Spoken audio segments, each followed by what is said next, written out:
अरे ऐक ना, मला एक प्रश्न पडलाय. बोल ना. अरे बघ ना, रेप झाल्यावर त्या मुलीला का वाईट वाटायला पाहिजे, किंवा त्या मुलीला का मान खाली घालायला पाहिजे? म्हणजे तुला काय म्हणायचंय?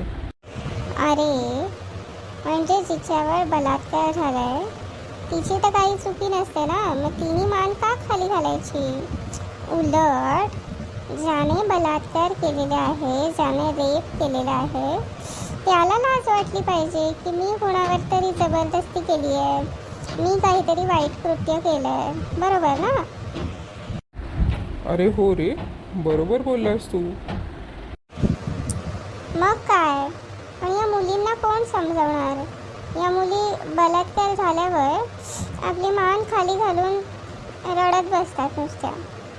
पण त्यांना स्वतःला सक्षम झालं पाहिजे ना, किंवा कळायला पाहिजे की जर अशी परिस्थिती आली तर आपण न डगमगता खंबीरपणे उभं राहिलं पाहिजे अन्यायाच्या विरोधात, किंवा त्या माणसाच्या विरोधात. त्या व्यक्तीला जोपर्यंत स्वतःची किंवा तुलनेने समाजाची लाज वाटत नाही तोपर्यंत तुम्ही शांत नाही बसलं पाहिजे. बरोबर ना?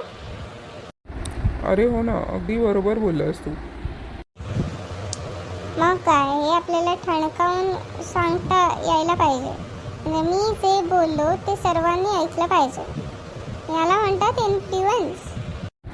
हो ना, आणि जर इन्फ्लुअन्स वाढवायचा असेल तर तीच गोष्ट आपल्याला वेगवेगळ्या प्रकारे सांगता आली पाहिजे.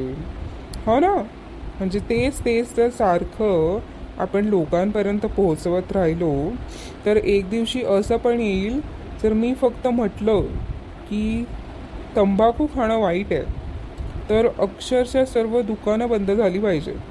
अगदी त्या रोनाल्डोच्या कोकच्या उदाहरणासारखं. बरोबर ना? बरोबर यार, आता कसं बोललास? म्हणजे मग त्या रोनाल्डोसारखा यूट्यूबवरती विक्रमसुद्धा गाजवता येईल, एका दिवसात सगळी बटणं मिळवण्याचा आणि सर्वात जास्त सबस्क्रायबर बनवण्याचा. हो ना, म्हणजे बघ ना त्याचा इन्फ्लुअन्स किती आहे तो. हो ना,